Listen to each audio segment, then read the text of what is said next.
Hi everyone, स्वागत है आप सभी का मेरे यूट्यूब चैनल प्रतियोगिता पाठशाला में। मैं हूं हिमांशी और आज हम एक इम्पोर्टेंट टॉपिक शैक्षिक मूल्यांकन की आवश्यकता, प्रकार और विधियां इस पर डिस्कस करने वाले हैं फ्रेंड्स।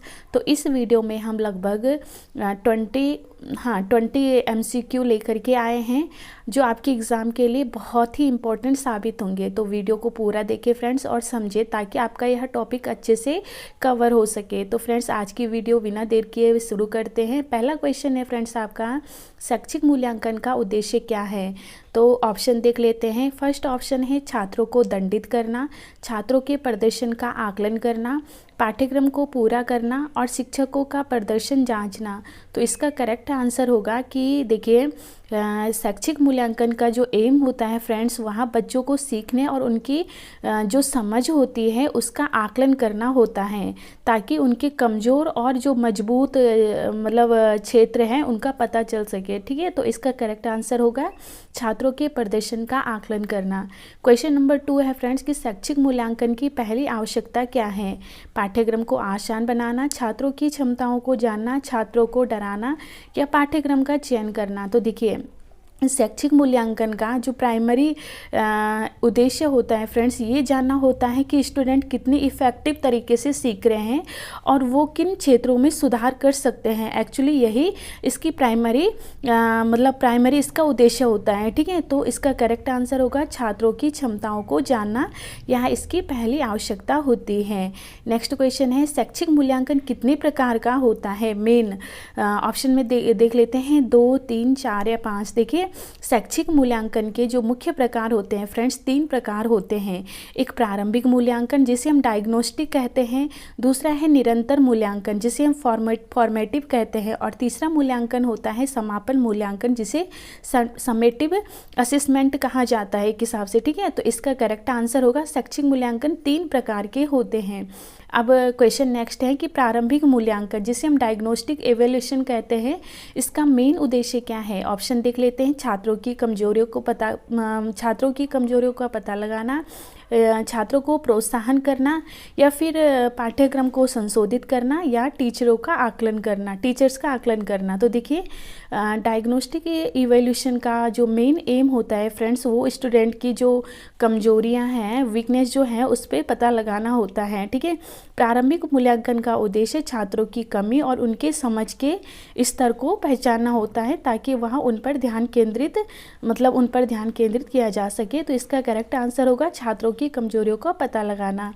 नेक्स्ट क्वेश्चन है 5वें नंबर का, निरंतर मूल्यांकन का मुख्य लाभ क्या है? फॉर्मेटिव पूछा है। तो फ्रेंड्स देखिए ऑप्शन देख लेते हैं। छात्रों के प्रदर्शन को सुधार करने में मदद करता है, शिक्षकों को राहत देता है, पाठ्यक्रम को छोटा करता है, या एग्ज़ाम को इजी बनाता है। तो देखिए निरंतर मूल्यांकन जिसे हम रचनात्मक मूल्यांकन भी कह सकते हैं, फॉर्मेटिव इवैल्यूएशन कहते हैं फ्रेंड्स इसको। तो निरंतर मूल्यांकन छात्रों को सुधार करने और टीचर्स को उनके पढ़ाने के तरीकों को बेहतर बनाने का अवसर प्रदान करता है। तो इसका करेक्ट आंसर होगा छात्रों के प्रदर्शन को सुधारने में मदद करता है। ऑप्शन है इसका करेक्ट आंसर हो जाएगा। समापन मूल्यांकन कब किया जाता है? समेटिव असेसमेंट भी या फिर समेटिव इवैल्यूएशन भी कहा जाता है इसको। पाठ्यक्रम की शुरुआत में, या उसके दौरान, या फिर उसके एंड में, या हर महीने। तो देखिए समापन मूल्यांकन छात्रों की जो लास्ट अचीवमेंट होती है और उनके द्वारा जो नॉलेज अचीव किया जाता है उसका मूल्यांकन करने के लिए पाठ्यक्रम के अंत में किया जाता है। तो करेक्ट आंसर होगा समापन मूल्यांकन कब किया जाता है? पाठ्यक्रम के अंत में। नेक्स्ट क्वेश्चन है फ्रेंड्स कि आंतरिक मूल्यांकन जिसे हम इंटरनल असेसमेंट भी कहते हैं, इसमें क्या शामिल होता है? तो ऑप्शन देख लेते हैं। कक्षा में की गई गतिविधियां, वार्षिक परीक्षाएं, बाहरी पर्यवेक्षक की रिपोर्ट, या केवल मौखिक परीक्षा। तो देखिए आंतरिक मूल्यांकन में प्रोजेक्ट, असाइनमेंट और क्लास रूम में जो गतिविधियां, एक्टिविटी की जाती है उसको ध्यान में रखा जाता है।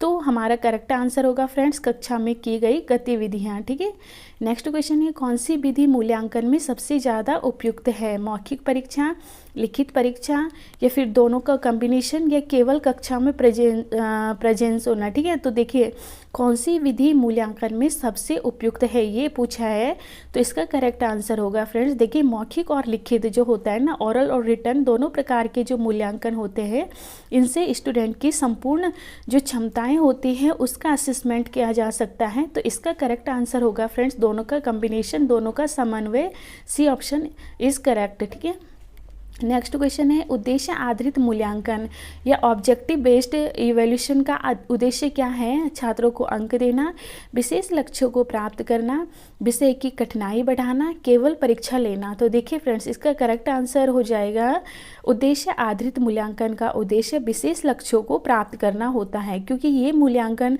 बच्चों की उन क्षमताओं का आकलन करता है जो विशेष लक्ष्यों को प्राप्त करने के लिए जरूरी होता है। तो B option is correct.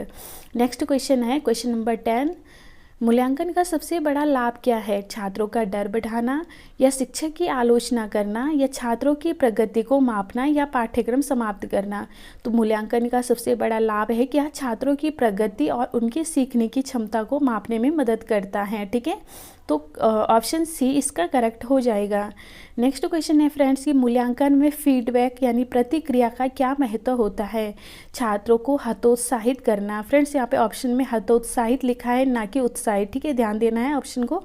B option है छात्रों को सुधार का अवसर देना, केवल शिक्षकों को जानकारी देना, या परीक्षा प्रक्रिया को पूरा करना।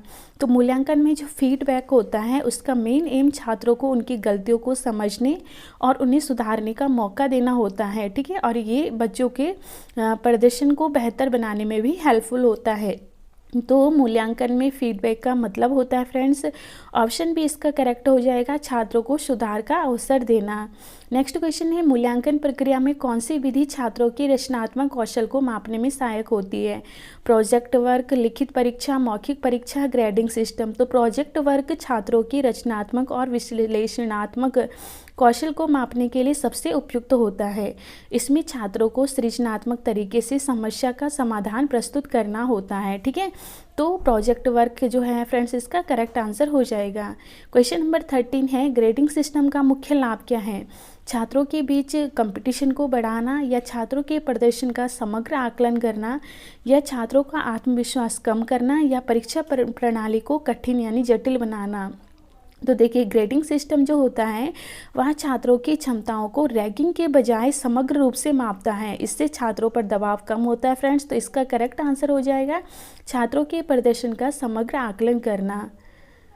नेक्स्ट क्वेश्चन है, शैक्षिक मूल्यांकन के संदर्भ में फॉर्मेटिव और समेटिव मूल्यांकन में मुख्य अंतर क्या है? समय, उद्देश्य में अंतर, या छात्रों की संख्या, या विषय। तो देखिए फॉर्मेटिव मूल्यांकन जिसे हम निरंतर या रचनात्मक मूल्यांकन भी कहते हैं, इसका उद्देश्य जो होता है फ्रेंड्स वहाँ स्टूडेंट की सीखने की जो प्रोसेस होती है उसको सुधारना होता है। ठीक है, अगर हम बात करें समेटिव असेसमेंट की, तो उसके समेटिव असेसमेंट जो होता है बच्चों के ज्ञान का वो अंतिम आकलन करता है। ठीक है, तो इसके हिसाब से इसका करेक्ट आंसर हो जाएगा कि शैक्षिक मूल्यांकन के संदर्भ में फॉर्मेटिव और समेटिव मूल्यांकन में जो मुख्य अंतर है वहाँ उद्देश्यों का मुख्य अंतर है। तो बी ऑप्शन करेक्ट हो जाएगा।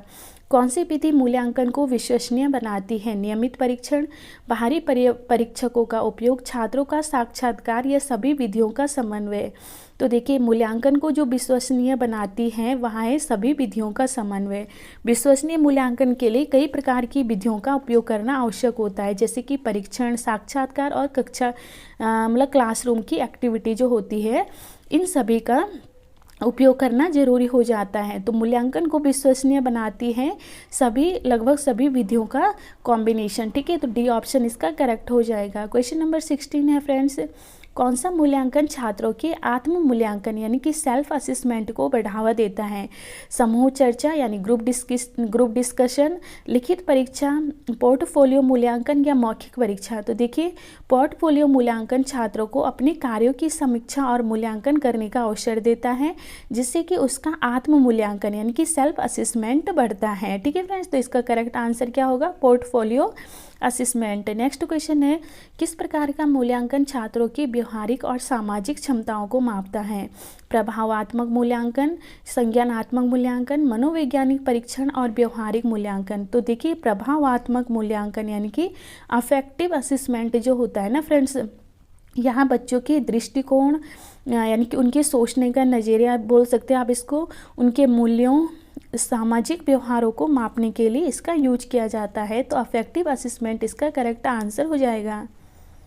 क्वेश्चन नंबर 18 है, शैक्षिक मूल्यांकन में त्रुटियों को कैसे रोका जा सकता है? उचित योजना बनाकर, केवल शिक्षकों पर निर्भर होकर, परीक्षा को रद्द करके या बाहरी पर्यवेक्षकों को शामिल करके। तो देखिए शैक्षिक मूल्यांकन में त्रुटियों को कैसे रोका जा सकता है फ्रेंड्स, तो उचित योजना बना करके रोका जा सकता है। ठीक है, क्योंकि मूल्यांकन प्रक्रिया में एक ट्रांसपेरेंसी और सही योजना और उचित योजना बना करके ही गलतियों को कम किया जा सकता है। क्वेश्चन नंबर 19 है कि विद्यार्थियों को मूल्यांकन के लिए तैयार करने में कौन सी गतिविधि सहायक होती है?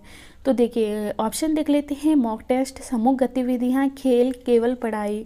तो देखिए मॉक टेस्ट जो होता है ना फ्रेंड्स, वो बच्चों को परीक्षा पैटर्न और समय प्रबंधन यानी कि जो एग्ज़ाम का पैटर्न होता है और टाइम मैनेजमेंट, इन दोनों में मदद करता है। कौन? Mock test. और इनसे ही बच्चों की आत्मविश्वास और प्रदर्शन क्षमता दोनों ही बढ़ती है। ठीक है फ्रेंड्स। क्वेश्चन नंबर 20 है, शैक्षिक मूल्यांकन में जो तकनीकी उपकरण होते हैं उनका यूज क्या होता है? शिक्षकों का कार्यभार बढ़ाना, मूल्यांकन प्रक्रिया को सरल बनाना, छात्रों को भ्रमित करना या मूल्यांकन को केवल ऑनलाइन बनाना।